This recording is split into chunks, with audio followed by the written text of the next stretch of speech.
Hello बच्चों, आपका स्वागत है आपके अपने चैनल अल्फा इंस्टीट्यूट में। पिछले कक्षा में बच्चों हम जो हमारा मतलब लेंस का कॉन्सेप्ट था, ठीक, लेंस से रिलेटेड जो भी चीज़ें थी वो सारी चीज़ें इंड होगी बच्चों। ठीक, प्रकाश के अपवर्तन पे आधारित जो लेंस था वो हमारा इंड हो गया। अब हम पढ़ेंगे बच्चों प्रकाश के अपवर्तन पे ही आधारित है प्रिज्म। ठीक, प्रिज्म में क्या होता है बच्चों? प्रिज्म दो असमांतर रेखाओं के बीच में दो असमांतर रेखाओं के बीच में घिरे हुए पारदर्शी माध्यम को क्या बोलते हैं बच्चों? प्रिज्म बोलते हैं। ठीक है, देखो प्रिज्म में क्या होता है, दो बच्चों दो असमांतर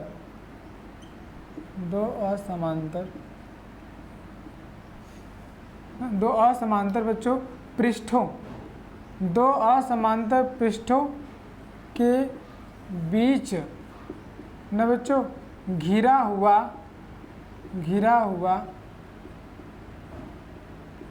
पारदर्शी माध्यम, न बच्चों घिरा हुआ पारदर्शी माध्यम प्रिज्म कहलाता है बच्चों।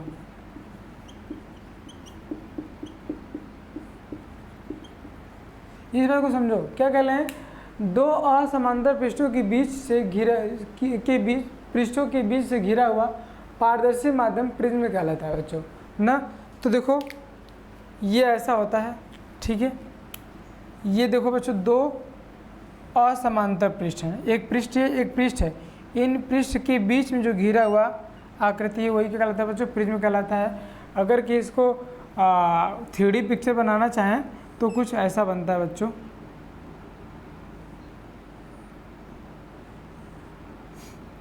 तो कुछ ऐसा बनता है, ठीक।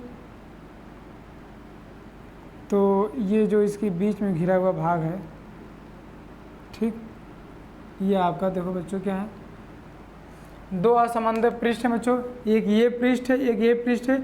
इनके बीच में घिरा हुआ कांच है, ठीक है, या फिर पारदर्शी माध्यम है, ठीक बच्चों। वो क्या कहलाएगा? तुम्हारा प्रिज्म कहलाएगा। ठीक, प्रिज्म में बच्चों दो घटना होती हैं। एक घटना होता है, लिख लीजिए ना, प्रिज्म से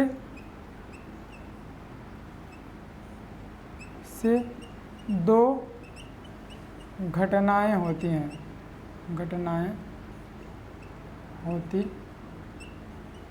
क्या क्या होता है बच्चों? पहला होता है बच्चों विचलन। क्या होता है बच्चों? विचलन। ठीक, पहला होता है बच्चों विचलन। इंग्लिश में बच्चे इससे बोलते हैं डेविएशन। ठीक, और दूसरा बच्चा होता है वर्ण विक्षेपण।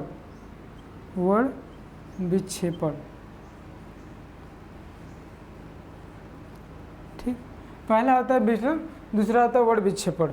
तो विचलन और वर्ण विक्षेपण के बारे में बारी बारी जानेंगे। प्रिज्म का कॉन्सेप्ट आपको समझ में क्या बोलेंगे कि दो असमांतर पृष्ठों से घिरा हुआ पारदर्शी माध्यम प्रिज्म कहलाता है। ठीक, प्रिज्म एक्चुअल क्या होता है जब हम विचलन पढ़ेंगे तो समझ में आता जाएगा। ठीक है, चलिए देखिए, पहला हम विचलन क्या होता है बच्चों ना, इसको मिटाते हैं। विचलन समझिए,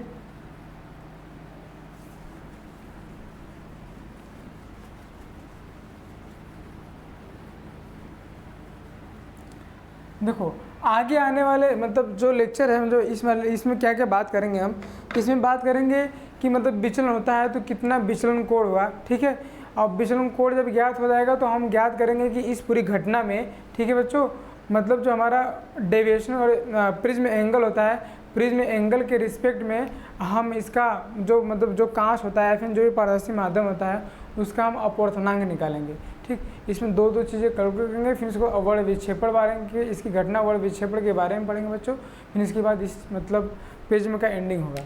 ठीक है, देखिए विचलन के बारे में समझते हैं। देखिए क्या है विचलन ना बच्चों, इंग्लिश में डेविएशन। ये क्या होता है? देखिए मान लीजिए बच्चों कि एक त्रिभुज, ये एक आपका प्रिज्म है ना, इसी के प्रिज्म बना देते हैं बच्चों।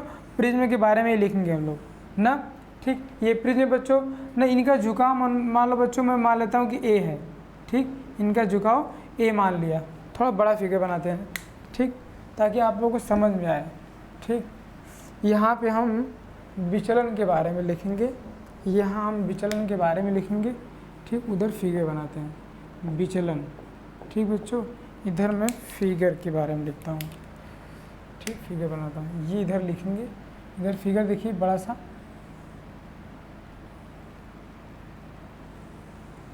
ठीक बच्चों। ये आपका प्रिज्म है ना। तो विचलन क्या होता है इसको समझिए। देखिए जैसे कि मैंने बच्चों एक लाइट पास कराई ना, ये ऐसे एक लाइट पास करे बच्चों, ठीक, यू पास किया। तो ये देखो बच्चों विरल माध्यम है, ये तुम्हारा अंदर कांच है तो सघन माध्यम है।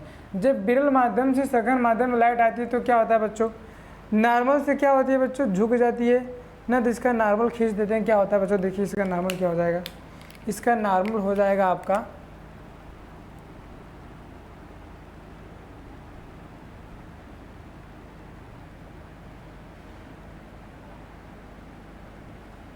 ये आपका बच्चों नॉर्मल हो जाएगा, ठीक। तो बताओ इस लाइट को बच्चों जानी चाहिए थी कैसे, जानी चाहिए थी ऐसे सीधा एकदम ना। लेकिन क्या करती है बच्चों, ये एंगल कितना बच्चों, आई मान लेते हैं कि आई एंगल पे, नॉर्मल से आई एंगल पे गई ना।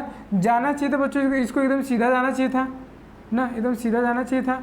लेकिन सीधा ना जाके क्या करती है बच्चों, मुड़ जाती है, बेंड हो जाती है। मान लो इतना बेंड हो गई, ठीक बच्चों, ये ऐसे चली गई, यहाँ आ गई, ठीक, ऐसे चली गई बच्चों, बेंड होके। जाना तो एकदम सीधे चली गई ऐसे। तो बचाओ, तो नॉर्मल और इनके बीच में एंगल मान लेते हैं क्या बच्चों, R1 बन रहा है। क्या बन रहा है बच्चों, R1 बन रहा है, ठीक। फिर से बच्चों यहाँ पे क्या होगा, फिर से इस पर तो पहुँचे जरूर ना बच्चों, लेकिन देखो फिर से जो यहाँ का नॉर्मल होगा, यहाँ का नॉर्मल देखो बच्चों यू होगा,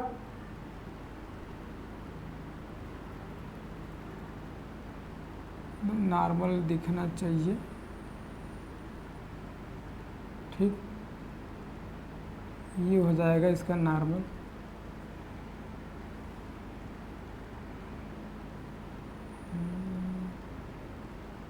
ठीक। ये कुछ इसका नॉर्मल हो गया ना बच्चों, ये इसके लिए नॉर्मल ये होगा बच्चों ना। तो जब इसके लिए बच्चों नॉर्मल ये होगा तो बताओ अब क्या हो रहा है बच्चों, यहाँ से अब ये लाइट देखो, यहाँ आप मान लेते हैं R2 पे, इस पर नॉर्मल से R2 बनाई बच्चों, R2 बनाई, ये आपका R2 बनाई। अब देखना क्या हुआ बच्चों, इसमें हुआ क्या कि अब लाइट देखो क्या है, सघन माध्यम है। जब सघन माध्यम से विरल माध्यम जाती है तो क्या होती है, अभिलंब से दूर हट जाती है ना बच्चों। अभिलंब से क्या होती है, दूर हट जाती है। देखो इसको जाना चाहिए था किधर, एकदम सीधा ऐसे जाना चाहिए था, ऐसे सीधा जाना चाहिए था। लेकिन क्या करेगी बच्चों, अभिलंब से क्या करेगी, ये आपका अभिलंब है ना, तो अभिलंब से दूर हट जाएगी। मान लो यू ऐसे चली गई ना, तो जो अभिलंब से जो एंगल बनाएगा बच्चों क्या होगा तुम्हारा, मान लेते हैं ई बन गया, क्या हो गया, ई हो गया ना, समझिए।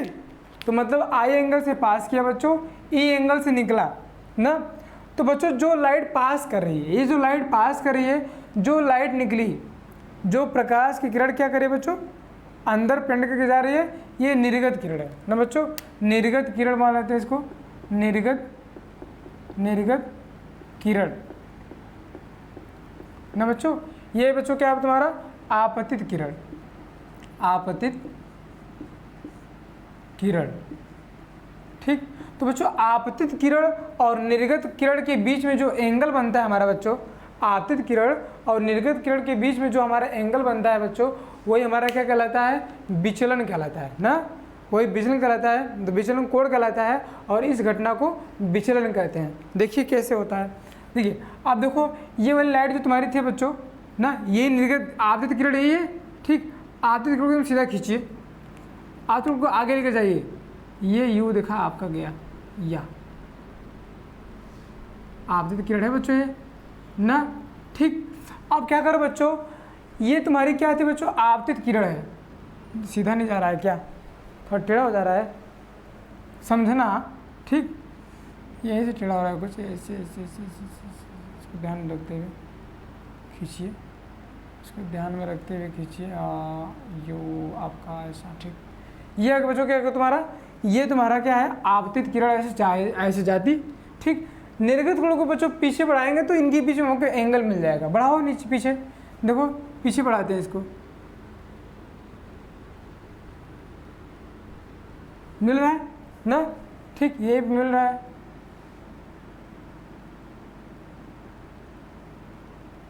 टेढ़ा हो जा रहा है, ठीक। ये आपका क्या होगा बच्चों, निर्गत किरण। निर्गत किरण बच्चों ये है, आपतित किरण ये है। इनके बीच में जो एंगल बना बच्चों, इनके बीच में जो एंगल बना, यही क्या कहलाता है बच्चों, इसको मानते हैं डेल्टा। ये डेल्टा बच्चों क्या कहलाता है, विचलन कोण कहलाता है। क्या कहलाता है,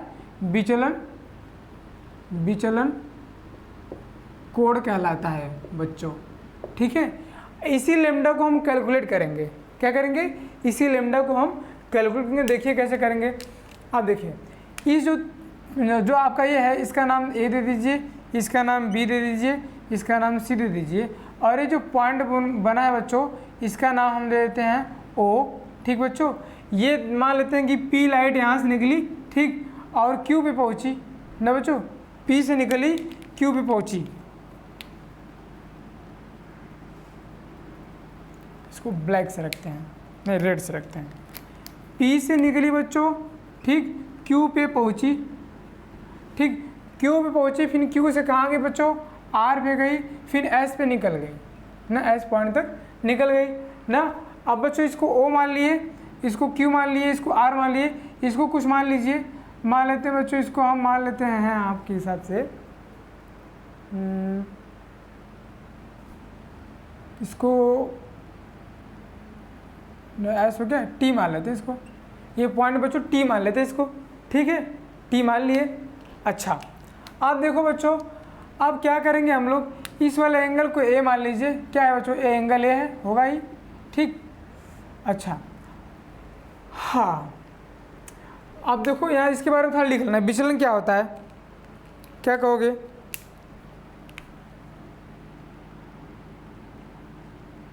आपतित किरण ना बच्चों, आपतित किरण,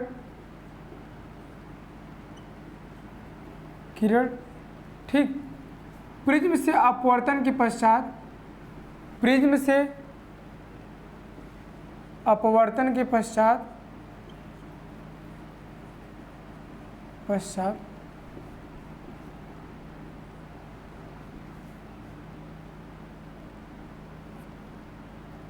ना, जितने कोण बच्चों ना, जितने कोण पर,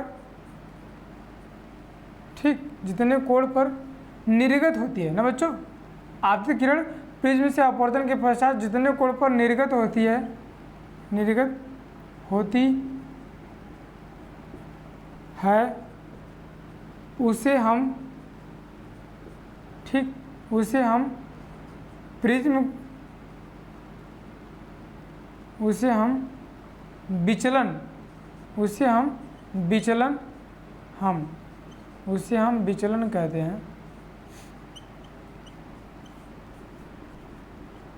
ठीक बच्चों, उसे हम विचलन कहते हैं। और बने कोण को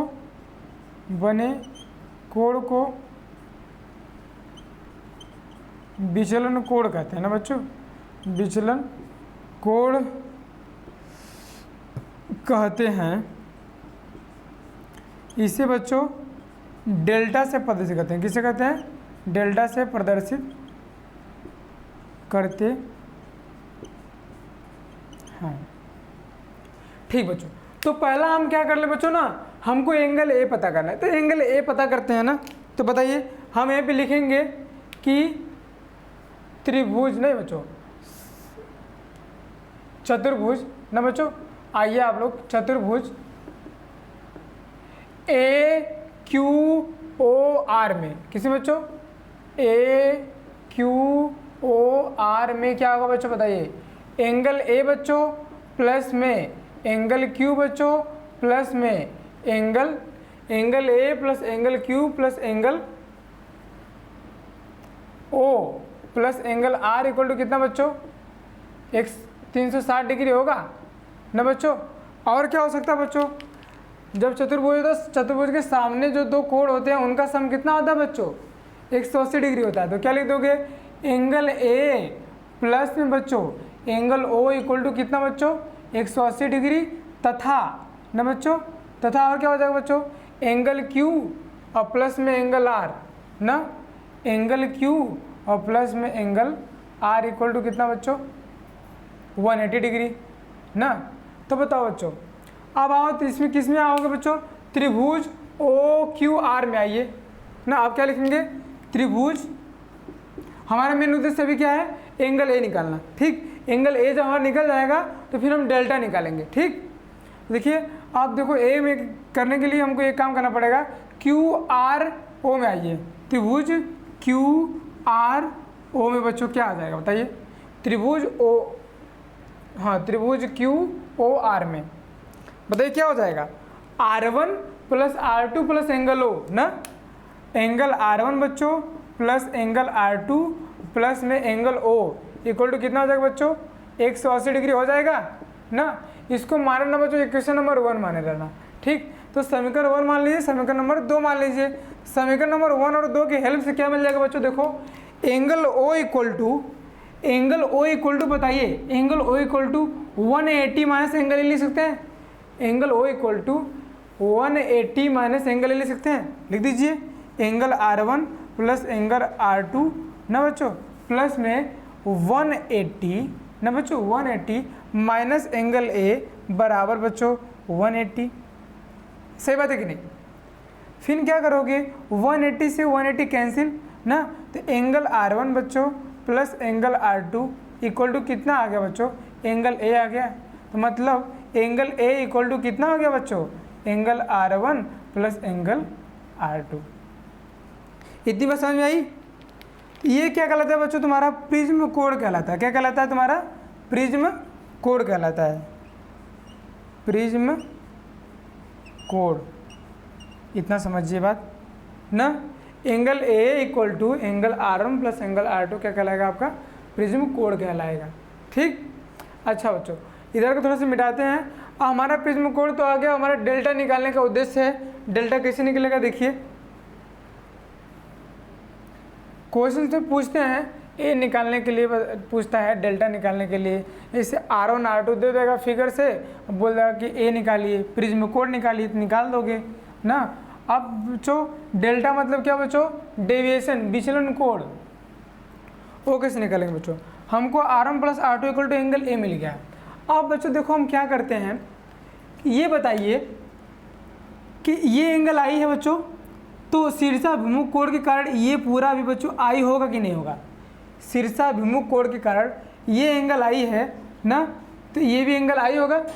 ये इतना एंगल R1 है बच्चों, तो ये जो इतना बचेगा, कितना हो जाएगा बच्चों बताइए, I माइनस R1 हो जाएगा बच्चों ना। इसको मिटा देते हैं, I माइनस R1 हो जाएगा कि नहीं हो जाएगा। ठीक, इसी प्रकार से बच्चों देखो ये पूरा एंगल ई है, ये पूरा तुम्हारा क्या बच्चों, ये पूरा एंगल ई है ना। तो ये यहाँ से लेके यहाँ तक ना, रेड ब्लू ठीक ना, दोनों के बीच में जो एंगल बन रहा है ई है, तो ये पूरा ई होगा बच्चों। ये R2 है तुम्हारा, तो इतना कितना हो जाएगा बच्चों, ई माइनस R2 हो जाएगा कि नहीं हो जाएगा ना, ई माइनस R2 हो जाएगा। देखिए ये क्या मिल गया तुमको, I माइनस R1, ये मिल गया ई माइनस R2 ना बच्चों। तो बताओ डेल्टा कितना हो जाएगा ना। तो तुम ये जानते हो कि अगर कि एक त्रिभुज ऐसा है, इसमें से तीसरी भुजा को बढ़ाओगे तो इस वाले एंगल और इस वाले एंगल के सम के बराबर होगा, जिससे इसको मान लो डेल्टा। देखो यहाँ पे क्या क्या है, I माइनस R1 बच्चों, ई माइनस R2 है, तो कितना हो जाएगा I माइनस R1 और प्लस में ई माइनस R2 हो जाएगा बच्चों, जैसे यहाँ पे। ठीक, उसी पर फिगर में अप्लाई कर देंगे ना। तो क्या लिखोगे, यहाँ लिख देना, क्या लिखोगे, डेल्टा ना बच्चों, लिखोगे डेल्टा ठीक, त्रिभुज TQR का ना बच्चों, डेल्टा त्रिभुज TQR का ना बच्चों बहिष्कोण है। कौन सा कोण है बच्चों, बहिष्कोण है, बाहर वाला कोण है ना। तो हम जानते ही हैं, लिख दो क्या, अतः ना चित्रानुसार बच्चों, अतः चित्रानुसार क्या लिख दो बच्चों, डेल्टा इक्वल टू क्या लिख दोगे, I माइनस R1 ना बच्चों, I माइनस R1 और प्लस बच्चों E माइनस R2 ठीक। तो डेल्टा इक्वल टू कितना हो जाएगा बच्चों, डेल्टा इक्वल टू हो जाएगा आपका आई ना बच्चों, अब प्लस में ई माइनस R1 और माइनस R2। इसको देखो बच्चों मान लेना आप लोग 2 हो गया, इसको 3 इक्वेशन मान लेना कि 3 है आपका ना। तो क्या आ जाएगा बच्चों, डेल्टा इक्वल टू आ जाएगा आई और प्लस में ई, ठीक बच्चों, ऐसे बाहर ले लीजिए R1 प्लस R2, ठीक बच्चों, R1 प्लस R2। तो यहाँ से कितना आ जाएगा बच्चों, डेल्टा इक्वल टू आपका हो जाएगा आई, अच्छा यहाँ लिख देना समीकरण नंबर 3 से, समीकरण नंबर 3 की सहायता से ना, सहायता से क्या लिख सकते हो बच्चों, समीकरण नंबर 3 की सहायता से आप लिख सकते हो delta equal to I plus E minus ना बच्चों माइनस ए, सिंपल सा बात, माइनस ए, ये आ गया कौन सा, क्या आ गया बच्चों, डेल्टा आ गया। इसको क्या कहते हैं बच्चों, विचलन कोण कहते हैं, क्या कहते हैं, विचलन कोण। इतना आप नोट कर लीजिए। तो क्या क्या निकाले बच्चों, हम लोग क्या निकालिए, हम लोग यहाँ से एंगल ए निकाल लिए जो कि प्रिज्म कोण है, फिर मैंने डेल्टा निकाल लिया जो कि विचलन कोण है ना। इसको अच्छे से नोट कीजिए आप लोग।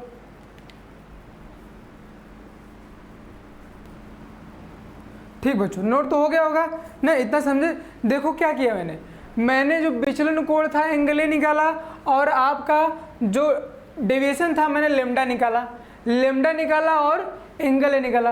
अब क्या करेंगे हम लोग, एक प्रयास रहेगा छोटा सा कि इसमें जो लेमडा है हमारा ना, लेमडा को हम लोग किसके टर्म में निकाल देंगे बच्चों, अपवर्तन कोण के टर्म में निकालेंगे। किसमें, अपवर्तन मतलब सॉरी माध्यम के अपवर्तनांक के रिस्पेक्ट निकालेंगे, एन के टर्म में निकालेंगे। ठीक, तो एन के टर्म में निकालने के लिए क्या करना पड़ेगा, इसके लिए थोड़ा सा प्रयास करते हैं। ठीक है, अब मैं इधर करता हूँ, ठीक है, इधर के पोर्शन में देखो यहीं पे करता हूँ। बच्चों ये बताओ कि इसमें दो जगह प्रकाश का अपवर्तन हो रहा है। एक तो यहाँ हो रहा है बच्चों जब प्रकाश हवा से किस में जा रही है, कांच में जा रही है। दूसरा कंडीशन कांच से हवा में जा रही है। दो जगह अपवर्तन हो रहा है। ठीक, तो बताइए जब हवा से कांच में जाएगी ना, तो उसके लिए जो अपवर्तन स्नेल का नियम था वो लगा दीजिए ना। यहाँ पे देखो, इसको हम फर्स्ट केस दे देते हैं, इसको हम सेकंड केस देते हैं ना बच्चों। तो बताइए फर्स्ट केस के लिए ना लिख दीजिए, फर्स्ट केस के लिए ना बच्चों, के लिए स्नेल के नियमानुसार ना बच्चों, स्नेल के नियमानुसार क्या हो सकता है बच्चों, बताओ।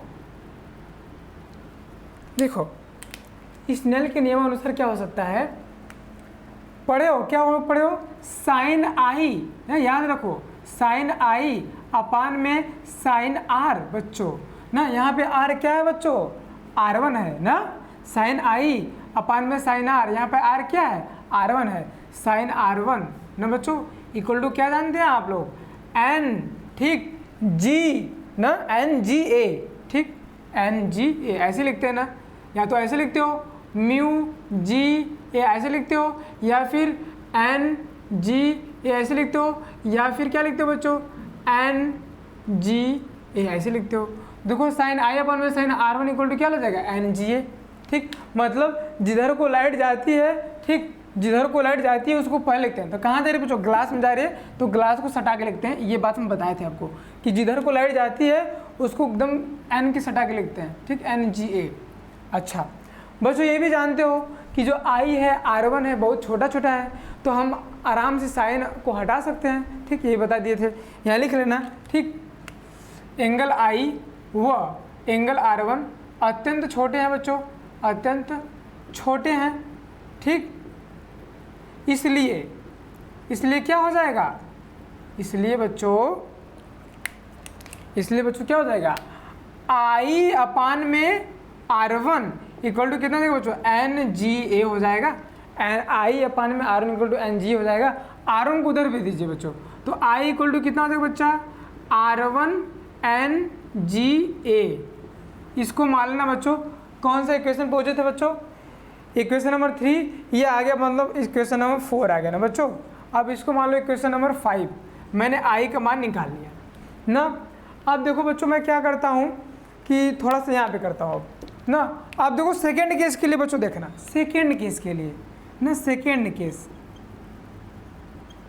क्या हो जाएगा बच्चों। अब सेकेंड केस से देखो कि क्या कर रहा है, लाइट सघन माध्यम से विरल माध्यम जा रहा है। कहाँ जा रहा है, सघन माध्यम से विरल माध्यम में। देखो बच्चों यहाँ पे जो आई है यहाँ पे क्या काम करेगा, R2 उसका काम करेगा। यहाँ जिसका काम I कर रहा था उसका काम R2 करेगा ना। तो यहाँ पे स्नेल का नियम लगाइए फिर से ना, लिख देना स्नेल के नियमानुसार ना, स्नेल के नियमानुसार बच्चों, नियमानुसार क्या हो जाएगा बताइए, हो जाएगा आपका फिर से साइन I2 बच्चों, साइन R2 क्या हो जाएगा। देखो अभिलंब ये है आपका, ये आपका आपतित किरण है इसके लिए, तो अभिलंब और इसके किरण में वही ना I होता है, तो इसलिए यहाँ पे I काम क्या कर रहा है बच्चों, R2 कर रहा है। तो साइन R2 बच्चों, साइन R2 अपान में क्या बच्चों, साइन E ना, निर्गत किरण ना, ये निर्गत किरण ना, साइन E बच्चों, साइन E इक्वल टू क्या हो जाएगा बच्चों बताओ, इक्वल टू हो जाएगा आपका, देखो अब यहाँ पे क्या बच्चों, जिधर को लाइट जाती है उधर को पहले लेते हैं, जिधर को लाइट जाती है उसको एन से हटा के लिखते हैं। किधर लाइट जा रही है, एयर में जा रही है ना, एयर में जा रही है तो क्या लिखोगे, यहाँ पे एन जी लिख रहे थे तो यहाँ पे क्या लिखोगे बच्चों, एन ए जी लिखोगे, एन ए जी लिखोगे ना। जिधर को लाइट जाएगी उसको एन से हटा के लिखना, ये बात हमेशा याद रखना। ठीक, आप देखो क्या कर सकते हो इसमें। अच्छा बताओ, मैंने ये भी बताया था कि एन ए जी जो है हमेशा बच्चों 1/NGA के बराबर होता है, व्युत्क्रम लॉ को फॉलो करता है ऐसा ना, मैंने ये भी बताया था। तो बताओ NAG को अगर कि हम 1/NGA तो कोई दिक्कत, अच्छा यहाँ तो आपको नहीं दिख रहा होगा, अब हम इसको मिटाते हैं बच्चों, नोट कर लिए होंगे, मिटाते हैं इसको। देखिए इसके बाद केस देखिए यहाँ पे फिगर को रहने देते हैं क्योंकि फिगर का काम पड़ सकता है, हमको फिगर से समझा रहे हैं। ठीक, I प्लस E माइनस ए, ये डेल्टा इक्वल टू भी याद रखना भैया, डेल्टा इक्वल टू मैंने निकाला हूँ, डेल्टा इक्वल निकाला हूँ I प्लस E माइनस ए ना, इसी में रखेंगे। डेल्टा का मान हमको क्या n के फॉर्म में निकालना है तो इसका यूज पड़ेगा।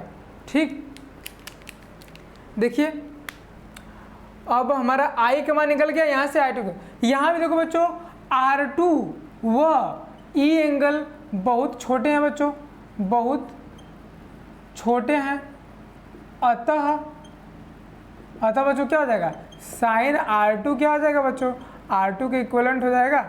ठीक, और साइन E क्या हो जाएगा बच्चों, और E के इक्विवेलेंट हो जाएगा। तो बताओ यहाँ क्या हो जाएगा, R2 ना बच्चों, R2 अपान में E इक्वल टू NAG है, NAG को आप 1/NGA लिख सकते हो। ठीक है, वहाँ मैंने बता चुका। ठीक, देखिए तो देखो E को उधर भी दीजिए, इसको इधर भी दीजिए, तो E इक्वल टू कितना आ जाएगा बच्चा, R2NGA, R2NGA, E का वैल्यू आपका इतना आ गया। आप देखो बच्चों क्या कर देंगे, हमको देखो कहाँ तक पहुँचे थे, इक्वेशन नंबर 5 पे पहुँचे थे, और इसको मान लेना बच्चों इक्वेशन नंबर 6। ठीक, इक्वेशन नंबर 5 और इक्वेशन नंबर 6 को इक्वेशन नंबर जो 4 बनाया है उसमें रख दीजिए ना। इक्वेशन नंबर 4 आपका क्या था, यही था ना, I था प्लस में E था माइनस A था इक्वल टू डेल्टा बराबर इतना था ना। तो डेल्टा बराबर I प्लस E था, तो I का मान और E का मान इक्वेशन नंबर 5 और 6 से रखिए। तो डेल्टा इक्वल टू कितना था बच्चों, I इक्वल टू कितना है, R1NGA, R1NGA प्लस R2 बच्चों NGA माइनस A। अच्छा बच्चों बताओ, यहाँ भी NGA है, यहाँ भी NGA है, इसका मतलब क्या है, ग्लास का अपवर्तनांक है ना, तो ग्लास के अपवर्तनांक को बस n की फॉर्म में लिख सकते हैं। ठीक, delta equal to R1N plus R2N minus A। यहाँ से बच्चों डेल्टा इक्वल टू क्या, R1 R2 है, n कामन ले लेते हैं बच्चों, n कामन ले लोगे बच्चों। ठीक, तो कितना आ जाएगा बच्चों, R1 plus R2 minus A। ठीक बच्चों, फिर समीकरण नंबर 3 से, समीकरण 3 से क्या बच्चों, angle R1 plus angle R2 equal to angle A है, फिर से रख दीजिए। ठीक, फिर से आप एंगल ए रख दीजिए, ना लिख देना समीकरण नंबर 3 से, समीकरण नंबर 3 से अब इसको मिटा देते हैं। यहाँ देखिए मिटाते हैं इसको।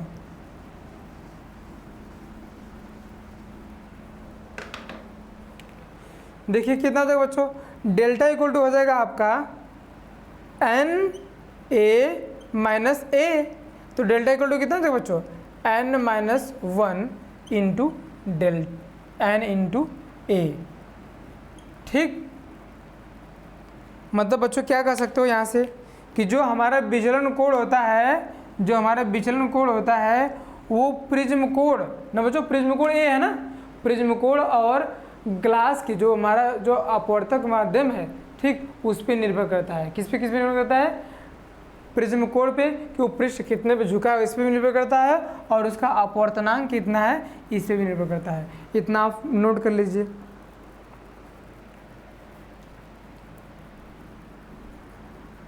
ओके बच्चों, अब देखो जो ये तुम्हारा रिजल्ट आया बच्चों, इसको मान लेना क्या बच्चों, इक्वेशन नंबर 6 तक आया था, इक्वेशन नंबर 7 मान लेना। वैसे अब इसका काम नहीं है लेकिन मान लो, ठीक, इक्वेशन नंबर 7 यहाँ तक आपको हो गया ना बच्चों। अब हमारा देखो मेन उद्देश्य रहेगा बच्चों ना एन का मान निकलना, ना एन का मान। जैसे मान लो हमको ए पता है, ये एंगल से पता है, तो हम बस इसी के हेल्प से हम अपवर्तनांक कैसे पता कर लें कांच का, ये हमारा मेन मोटो रहेगा इसमें निकालने का। ठीक, तो इसके लिए आप क्या कर लीजिए, पहले इसको मैं मिटा देता हूँ जितना लिखा हूँ, ठीक है। और हमको जो भी चीज़ें चाहिए, हमको क्या क्या चाहिए उसको नोट कर लेता हूँ। तो हमको क्या क्या चीज़ यहाँ से देख लीजिए। उसके लिए हमको 2 चीज़ चाहिए।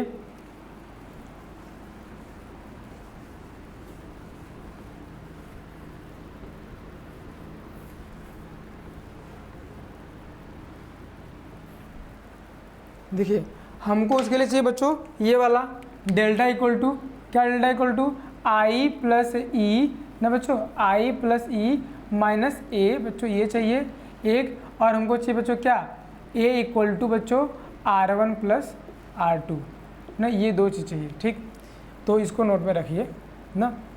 हाँ बच्चों, अब देखो इसके लिए एक ग्राफ आता है, उस ग्राफ को समझिए। क्या आता है, विचलन कोण और विचलन कोण, ठीक, जो डेल्टा है, डेल्टा और आई में एक ग्राफ आता है बच्चों, डेल्टा और आई में एक ग्राफ आता है। ठीक, इधर देखो बच्चों आई मानेंगे हम लोग, ठीक, इधर मानेंगे हम लोग डेल्टा। ठीक, ये डेल्टा है, ये आई है। इसमें ग्राफ क्या आता है बच्चों, देखा गया, ऑब्जर्व किया गया, तो इसका ग्राफ कुछ ऐसा आता है, ये यू आता है ना बच्चों। तो इसका मतलब सेंस क्या है बच्चों, कि जैसे जैसे आप आई का मान घटाते जाएंगे, देखो यहाँ पे देखो आई है, ठीक, जैसे जैसे आप आई का मान घटाते जाओगे, आई का मान घटाते जाओगे, तो डेल्टा का मान क्या होगा बच्चों, देखो आई घटाओगे, डेल्टा का मान भी क्या करेगा बच्चों, घटता जाएगा ना। एक ऐसे समय आएगा बच्चों कि डेल्टा का मान सैचुरेट हो जाएगा ना, ठीक, स्थिर हो जाएगा।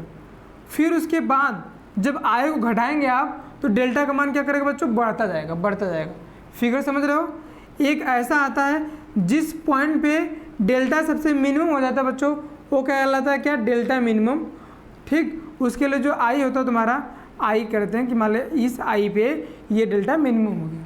ठीक, इस आई पे डेल्टा मिनिमम। इस ग्राफ समझो, इस ग्राफ को बस देखो, इस ग्राफ तुम्हारा बस ये काम है कि आई को घटाते जाते हैं तो क्या करता है, हमारा जो डेविएशन है वो हमारा घटता जाता है। आई को घटाते जाते हैं तो हमारा डेविएशन है वो घटता जाता है, लेकिन घटाते घटाते आई का मान एक ऐसा आता है जिस पे हमारा डेविएशन सबसे कम हो जाता है, लेकिन उससे कम आई का मान करते जाते हैं। ये जो आई का मान है और अविलंब से कम करते जाओगे तो फिर से क्या करता है हमारा, कि जो हमारा ये डेविएशन है वो बढ़ता जाता है। ठीक है, और आई को बहुत छोटा ले लोगे तो हमारा डेविएशन बहुत बड़ा मिल जाएगा ना। ये फिगर हमारा ये बता रहा है। ठीक, तो बताओ जिस समय पे हमारा बच्चों डेल्टा मिनिमम होता है ना, देखा गया है, ऑब्जर्व किया गया है कि जिस समय पे हमारा डेल्टा मिनिमम होता है ना, इन द केस ऑफ ना, जब लिखो, जब डेल्टा मिनिमम होता है ना बच्चों, होता है तो क्या होता है बच्चों, तुम्हारा जो आई होता है बच्चों ई के बराबर होता है।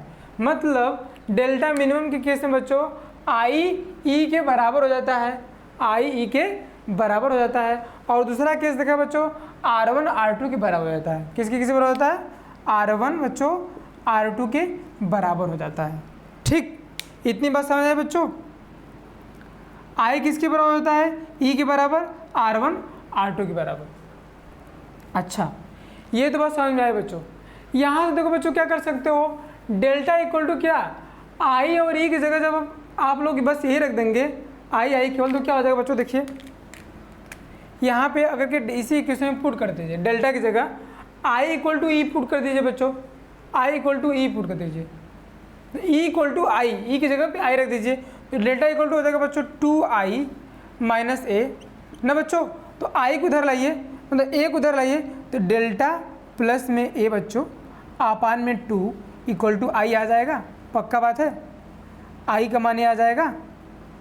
ठीक, अच्छा बच्चों इसी इक्वेशन में R1 equal to R2 put कर, R1 equal to R2 put कर दीजिए, तो R1 की जगह ना R2 या फिर R2 की जगह R1 पुट कर दें, कितना आ जाएगा बच्चों? देखो यहाँ से A इक्वल टू, अगर कि R1 इक्वल टू R2 हो जाएगा बच्चों, तो हम R1 को लेके चलते हैं, तो 2R1 हो जाएगा बच्चों, 2R1 हो जाएगा, 2R1 हो जाएगा। तो R1 की जगह क्या लिख सकते हो बच्चों? R1 की जगह लिख सकते हो आप लोग R1 इक्वल टू A/2 हो सकता है बच्चों, R1 इक्वल टू A/2 और delta plus A equal to I, delta plus A अपन 2 इक्वल टू आई और R1 इक्वल टू A/2। इतनी बात समझ आई? अच्छा बच्चों, स्नेल के नियम से आप क्या जानते हैं बताइए? स्नेल के नियमानुसार आप जानते हैं, क्या जानते हैं?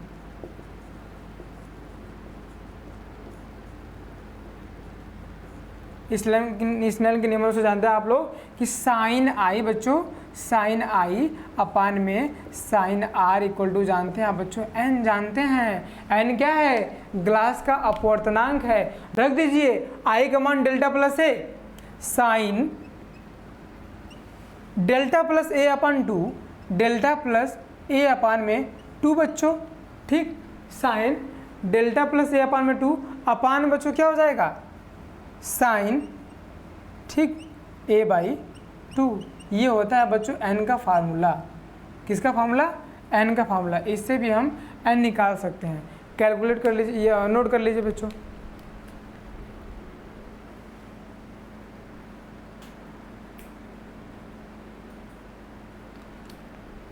ठीक बच्चों, देखो फार्मूला तुम नोट कर लीजिए। देखो बच्चों डेल्टा मिनिमम लिखे है ना, डेल्टा मिनिमम हर जगह आप लोग लिख लीजिएगा, भूलिएगा मत। डेल्टा मिनिमम ना, डेल्टा मिनिमम यहाँ पे लिखे हैं, डेल्टा मिनिमम सब जगह जोड़ लीजिएगा क्योंकि मिनिमम के लिए केस होता है। डेल्टा एम ऐसे क्या कर सकते हो, डेल्टा एम। ठीक बच्चों ना, ये मत भूलिएगा। अच्छा, इसके बाद बच्चों ये तुम्हारा जो विचलन संबंधित जानकारी थी वो मैंने कंप्लीट कर दिया। ठीक, देखो इसमें क्या क्या आपने कैलकुलेट किया, क्वेश्चंस भी उसी तरीके से आते हैं ना। अब इसको मैं मिटा देता हूँ।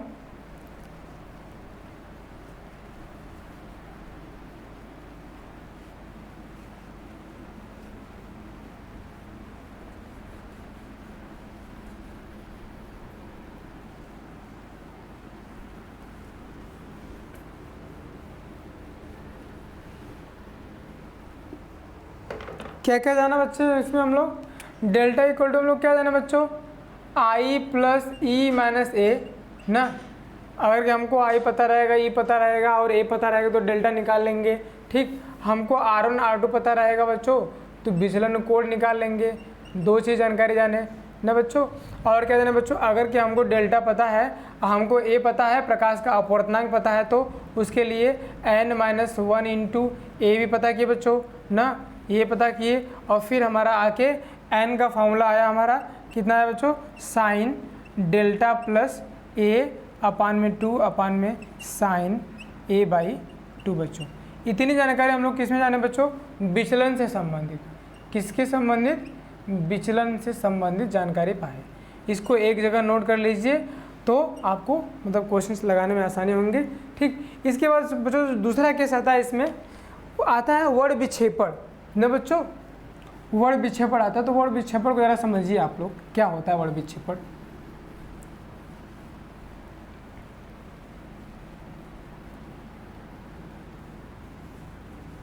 इसको बोलते हैं डिस्पर्सन ऑफ लाइट। वर्ण विक्षेपण क्या है? Dispersion of light. देखो वर्ण विक्षेपण,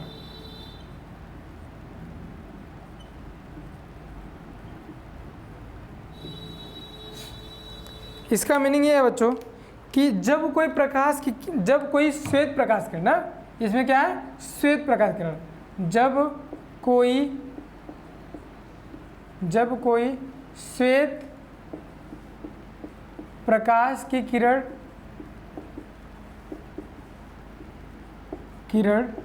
न बच्चों प्रिज्म पर पड़ती है, प्रिज्म पर पड़ती है, तो अपवर्तन के पश्चात बच्चों, तो अपवर्तन के पश्चात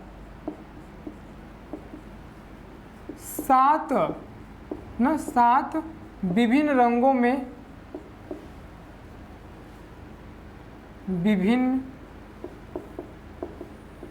अपवर्तन के पश्चात 7 विभिन्न रंगों में न बच्चों, रंगों में बिखर जाती है।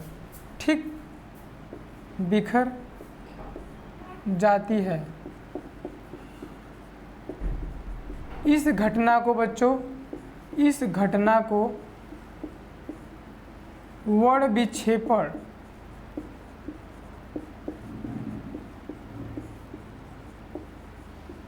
कहते हैं। इतनी बात समझ बच्चों। आप देखो इसका फिगर जरा देखना। जैसे मान लो तुम्हारा ये क्या है? प्रिज्म है न बच्चों, ये तुम्हारा प्रिज्म है और एक श्वेत प्रकाश आई न बच्चों। कौन सी प्रकाश? श्वेत प्रकाश आई। और जाने के बाद क्या हुआ? इसका प्रकाश के अपवर्तन के पश्चात बच्चों न 7 विभिन्न भागों में, विभिन्न रंगों में टूट जाती है। ठीक, 3 4 5 6 7। ठीक, 1 2 3 4 5 6 7 रंगों में बच्चों क्या हुई है? टूट गई। ठीक, तो कैसा उसका पैटर्न था? विविग्योर होता है। सबसे नीचे वाला वी, फिर बी, विव, जी, वाई, ओ, विविग्योर ना, V I B, V I B G Y O R, विविग्योर के पैटर्न में टूटती है बच्चों ना। तो थोड़ा सा हमको लगता है आपको समझने में दिक्कत होगी, तो इस लाइट को थोड़ा सा और बढ़ाते हैं। जब दूर बढ़ाएंगे तो खुद इनके बीच की दूरी क्या हो जाएगी बच्चों? बढ़ जाएगी। तो हमको इसमें लेटर लिखने में क्या आसानी होगी। ठीक बच्चों,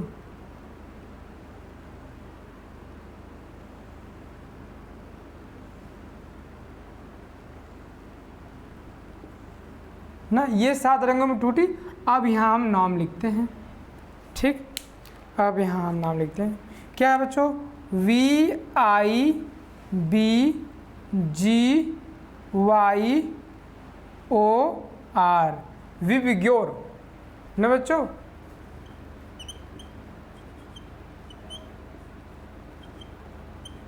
विविग्योर। वी फॉर बच्चों वायलेट, इंडिगो, ठीक, blue, green, yellow, orange, red लिख लेना।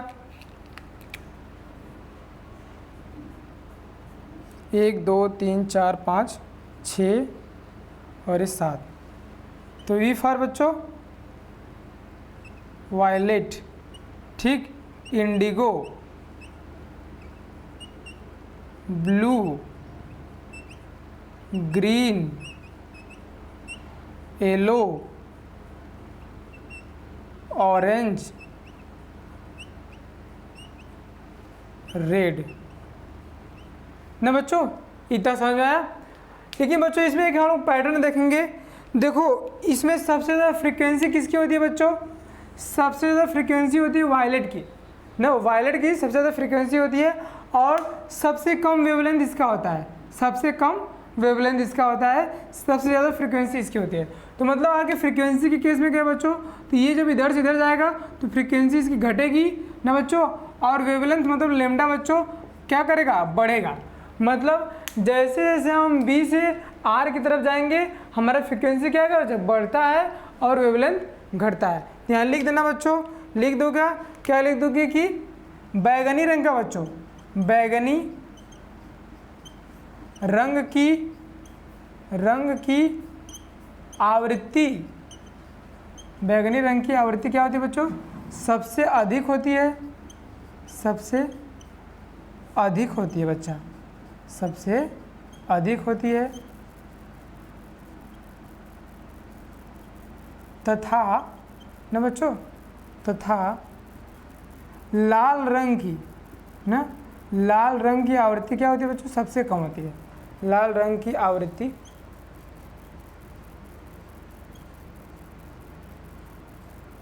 सबसे कम होती है। ठीक बच्चों, और एक केस क्या लिख सकते हो तुम कि बैगनी रंग का ना बच्चों, बैगनी रंग का तरंगदैर्ध्य,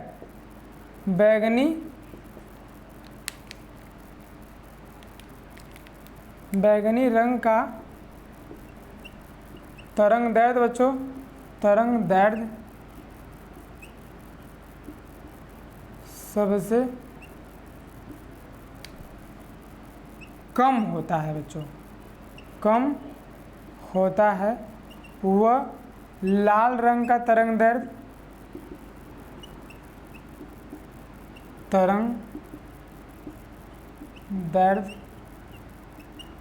लाल रंग का तरंगदैर्ध्य सबसे अधिक होता है बच्चों।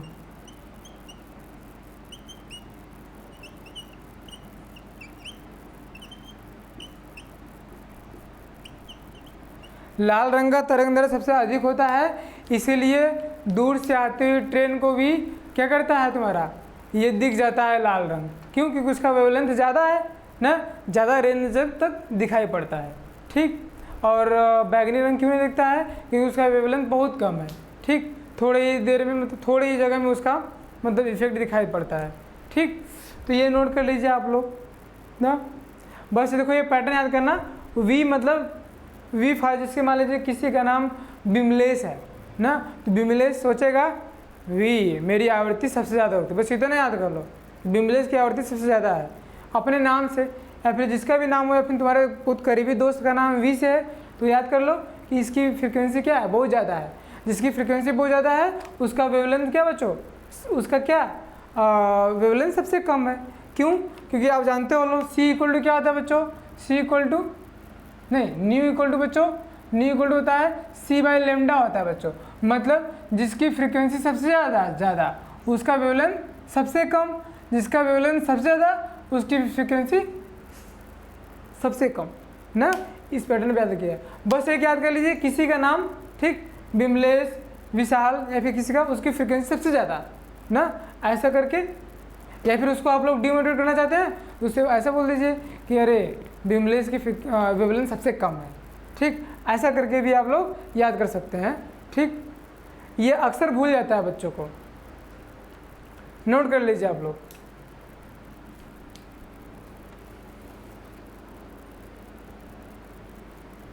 चलो बच्चों देखो, इसके बाद थोड़ा सा और देखते हैं हम लोग। ये हम यहाँ पे थोड़ा सा मिटाते हैं, ये वाला ऊपर मिटा देते हैं।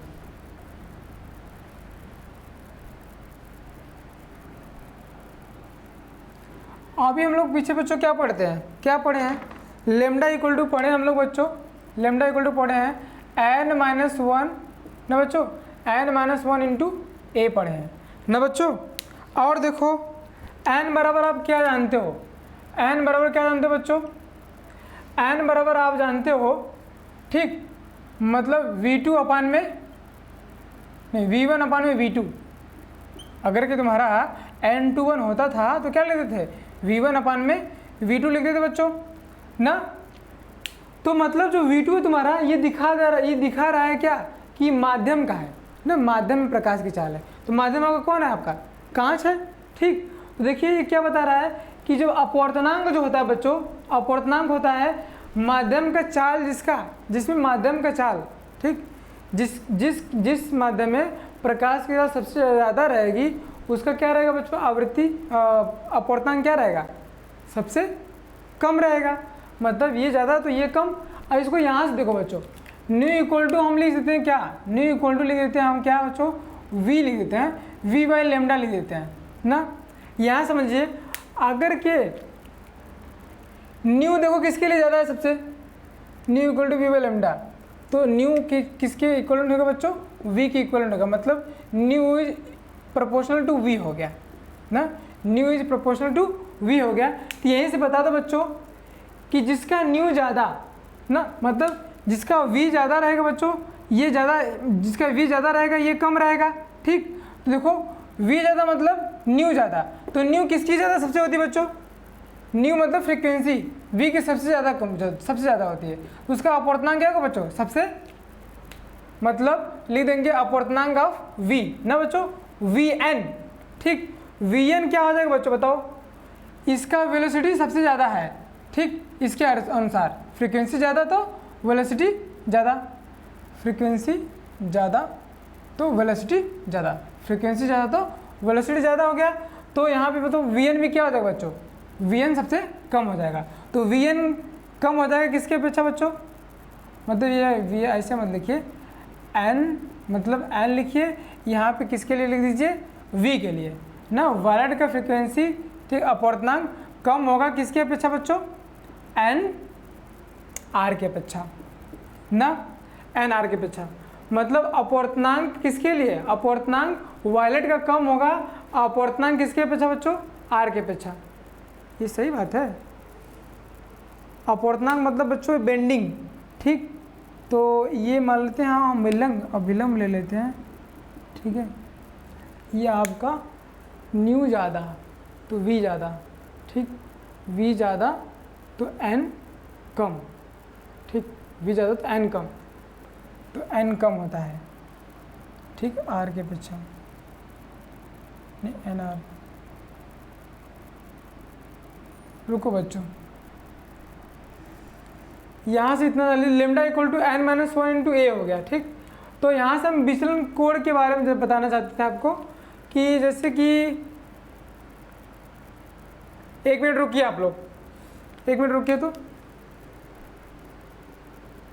बच्चों देखो यहाँ पे क्या करेंगे हम लोग ना, लेमडा देखो जो हमारा n होता है बच्चों, n होता है इनवर्सली प्रोपोर्शनल होता है 1 लेमडा के, ठीक। n जो होता है हमारा इनवर्सली प्रोपोर्शनल होता है 1 लेमडा का। अच्छा बताओ लेमडा सबसे ज़्यादा किसके लिए मैं बताया हूँ, अभी लेमडा में सबसे ज़्यादा किसके लिए बताया हूँ, इसके लिए बताया हूँ ना। रेड के लिए लेमडा आपका सबसे ज़्यादा है, रेड के लिए आपका लेमडा सबसे ज़्यादा है। इसका मतलब बताओ रेड के लिए जो तुम्हारा ये होगा सबसे कम होगा कि नहीं होगा, तो मतलब एन आर ना बच्चों, मतलब आर के लिए अपवर्तनांक कम होगा किससे बच्चों, एन ऑफ वी से कम होगा कि नहीं होगा इसके हिसाब से, देखिए। अच्छा बच्चों यहीं से इसको भी बता सकते हो, तो लेमडा और एन आपस में सब ये क्या है, तो यहाँ पे क्या हो जाएगा बस lambda R is less than lambda V बच्चों।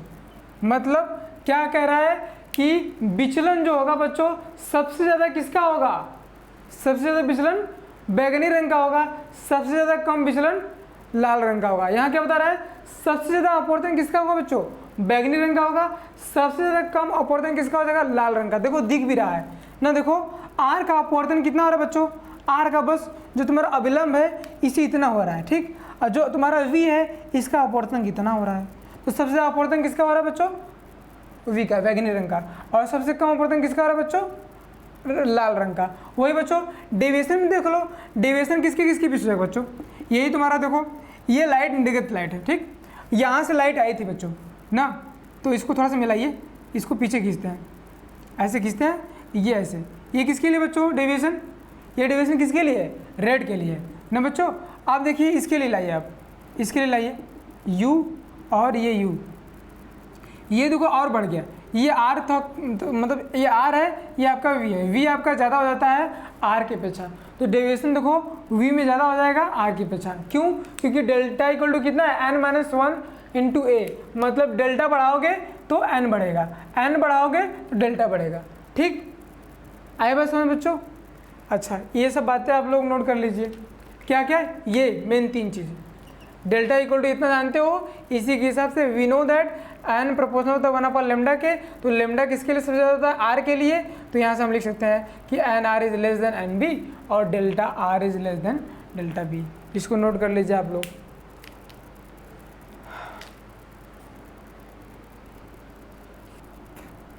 ठीक बच्चों, अब इसके बाद बच्चों ना एक आता है तुम्हारा कोणीय विक्षेपण ना। कोणीय विक्षेपण इसमें क्या होता है बच्चों? देखो,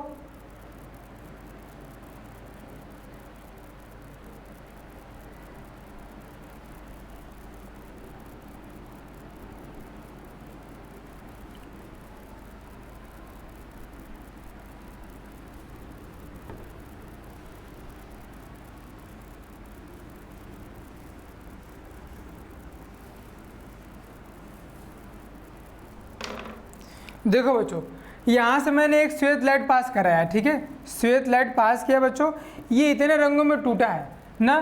तो बच्चों ये कोणीय विक्षेपण क्या होता है? जो विचलन कोण किसके किसके कारण हो रहा है? कोणीय बच्चों, कोणीय विक्षेपण ये जो होता है बच्चों ना, क्या होता है? लिख देंगे हम क्या? बैगनी रंग के लिए विचलन कोण माइनस बैगनी बच्चों, बैगनी रंग के लिए विचलन कोण बच्चों माइनस, ठीक, लाल रंग के लिए विचलन कोण ना, लाल रंग के लिए विचलन कोण ना बच्चों।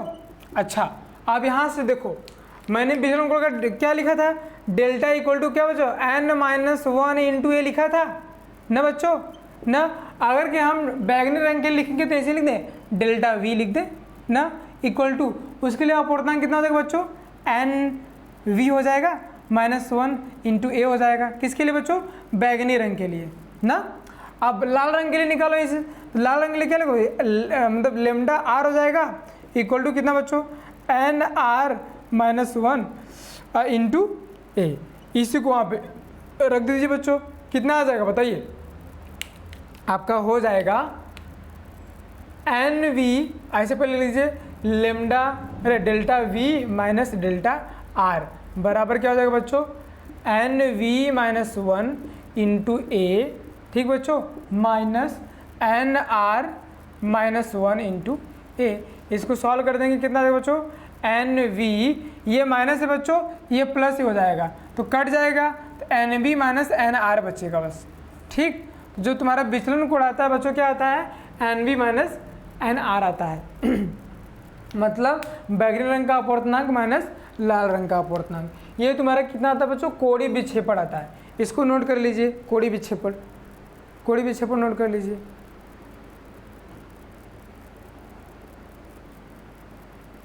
ठीक बच्चों, यहाँ देखें आ गया NB-1 इंटू ए और इतना, तो इसको कैलकुलेट कर देखते हैं। यहाँ ए मल्टीप्लाई में रहेगा ना, ए मल्टीप्लाई में रहेगा।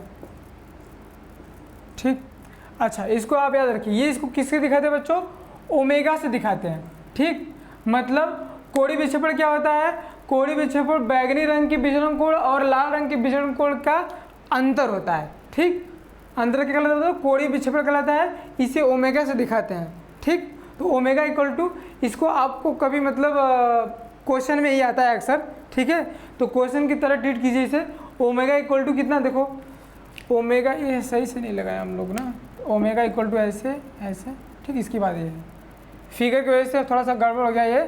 ठीक है, आप लोग समझ लीजिएगा कि ओमेगा इक्वल टू ये वाला लाइन ये है। ठीक, फिर से ओमेगा इक्वल टू यहाँ पे है, फिर ओमेगा इक्वल टू यहाँ पे है। ठीक, NB माइनस NR इंटू ए। अच्छा बच्चों, अब एक टर्म आता है बच्चों वर्ण विक्षेपण ना। वर्ण विक्षेपण ही हम लोग पढ़ रहे थे ना। तो वर्ण विक्षेपण होता क्या है? तो मैंने उसको ऐसे जाना था कि जब कोई प्रकाश, एक स्रोत की प्रकाश किरण 7 रंगों में टूट जाती है तो वर्ण विक्षेपण कहलाता है ना। इसको थोड़ी समझिए, वर्ण विक्षेपण क्या होता है कि जो आपका कोणीय विक्षेपण आता है, कोणीय विक्षेपण, ठीक है, कोणीय विक्षेपण तथा इसमें से बीच वाला कौन है, देखो बीच वाला हम येलो को मानते हैं ना, पीले वाले को हम लोग बीच का मानते हैं, ठीक। तो कोणीय विक्षेपण क्या होता है कि वर्ड विक्षेपण कोणीय विक्षेपण और येलो के लिए विचलन कोण का अनुपात होता है। लिख लीजिए वर्ड विक्षेपण, पहले तो आप लोग लिखे वो वाला, लेकिन इसको ऐसे लिख लीजिए कोणीय विक्षेपण वर्ड विक्षेपण को। देखिए यहाँ पे एक टर्म आएगा वर्ड विक्षेपण, ये आपका अब प्रिज्म एकदम से खत्म, वर्ड विक्षेपण।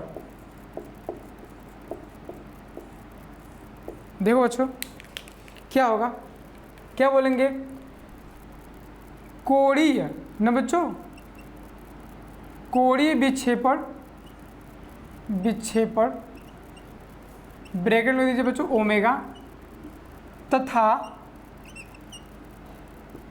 ना बच्चों पीले रंग के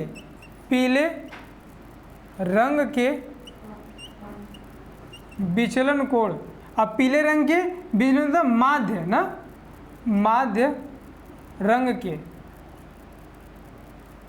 माध्य रंग, पीले रंग के मतलब पीले रंग माध्य रंग के विचलन कोण, विचलन कोण का अनुपात होता है बच्चों, अनुपात होता है। तो बस कर दीजिए, बताइए बच्चों। अब यहाँ पे मैं लिख देता हूँ ऊपर, देखिए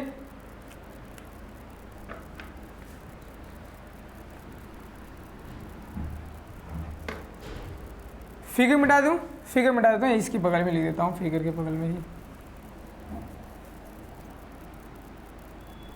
बताओ बच्चों वर्ड विक्षेपण बराबर क्या हो जाएगा, वर्ड विक्षेपण बराबर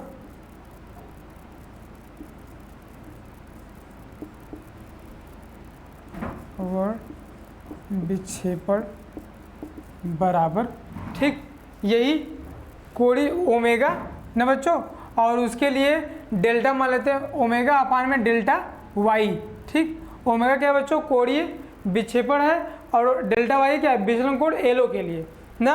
तो बताओ ओमेगा क्या निकाले बच्चों, N B minus N R into A निकाले, ठीक बच्चों। अब बताओ डेल्टा क्या है, डेल्टा वाई क्या हो जाएगा, अभी हम लोग फॉर्मूला जानते हैं क्या, delta equal to N minus one into बच्चों ए जानते हो, तो डेल्टा वाई के लिए तो यहाँ पे एन वाई हो जाएगा, तो डेल्टा वाई इक्वल टू कितना हो जाएगा, एन वाई बच्चों, N Y minus one into A से बच्चों कैंसिल हो गया ना। तो बताओ वर्ड विक्षेपण क्या हो जाएगा, वर्ड विक्षेपण बराबर हो जाएगा आपका बच्चों N V minus N R upon में एन वाई माइनस वन, ठीक। किसी के लिए आप लोग वर्ड विक्षेपण निकालेंगे तो ये आ जाएगा। तो यहाँ पे बच्चों एक बात ध्यान देना कि जो तुम्हारा कोणीय विक्षेपण था, ठीक है, वो किस पे, प्रिज्म के कोण पे निर्भर करता है। यहाँ पे ए मल्टीप्लाई है, ये क्या है आपका प्रिज्म कोण है, तो कोणीय विक्षेपण जो होता है आपका वो प्रिज्म कोण पे निर्भर करता है, लेकिन आपका जो वर्ड विक्षेपण होता है वो प्रिज्म कोण पे निर्भर नहीं करता है ना, कि कितना प्रिज्म कोण है। उसमें 7 रंग टूटेंगे, तो जैसे सब में टूटते हैं वैसे इसमें भी टूटेंगे, ठीक। उसमें नो मैटर कि आपका प्रिज्म कोण कितना है, ठीक। आज आपके लिए बस इतना ही, ठीक। अगले क्लासों में मैं आपका लेंस से संबंधित जितने भी मतलब देखो परावर्तन से संबंधित जितने भी क्वेश्चन थे मैंने करा दिया था, ठीक। अब देखो ये जो सारी घटनाएं चल रही थी अपवर्तन के बेसिस पे ही चल रही थी। अपवर्तन के बेसिस पे आपने क्या पढ़ा, लेंस पढ़ा ना, लेंस में उत्तल लेंस अवतल लेंस सब पढ़े, ठीक। उसी के बेसिस पे आप लोग हमने क्या पढ़ा, प्रिज्म पढ़ा। तो प्रिज्म का क्वेश्चन और लेंस का क्वेश्चन, ठीक, और गोली पृष्ठ का जो अवतल का फार्मूला आया था उस पर, इन सब पे क्वेश्चन हम लोग 15-16 ठो करेंगे अब, ठीक। आगे अगले आने वाले लेक्चर में जैसे वो 15-16 क्वेश्चन कंप्लीट हो जाता है, ठीक, थोड़ा सा मैं इस पर एक चर्चा और करूँगा, क्योंकि एक आता है इंद्रधनुष कैसे बनता है, ठीक, इसी पर आधारित है। तो उसको बताने के बाद 15-16 क्वेश्चंस, और फिर उसके बाद प्रकाशिक यंत्र आपका चलेगा, और फिर उसके बाद आपको जो अध्याय नंबर 9 है उसका अंत हो जाएगा बच्चों, ठीक है। तो आज के लिए बस इतना ही, टेक केयर, बाय बाय। आज मैंने जो सारी चीज़ें पढ़ाई हैं उसको आप लोग अच्छे से पढ़िएगा, तभी जाके आगे का जो चीज़ मैं इंद्रधनुष से एक्सप्लेन करूँगा वो आपको समझ में आएगा। प्रकाशिक यंत्र भी इसी सब चीज़ों से जुड़ा हुआ है, ठीक। तो धन्यवाद आज के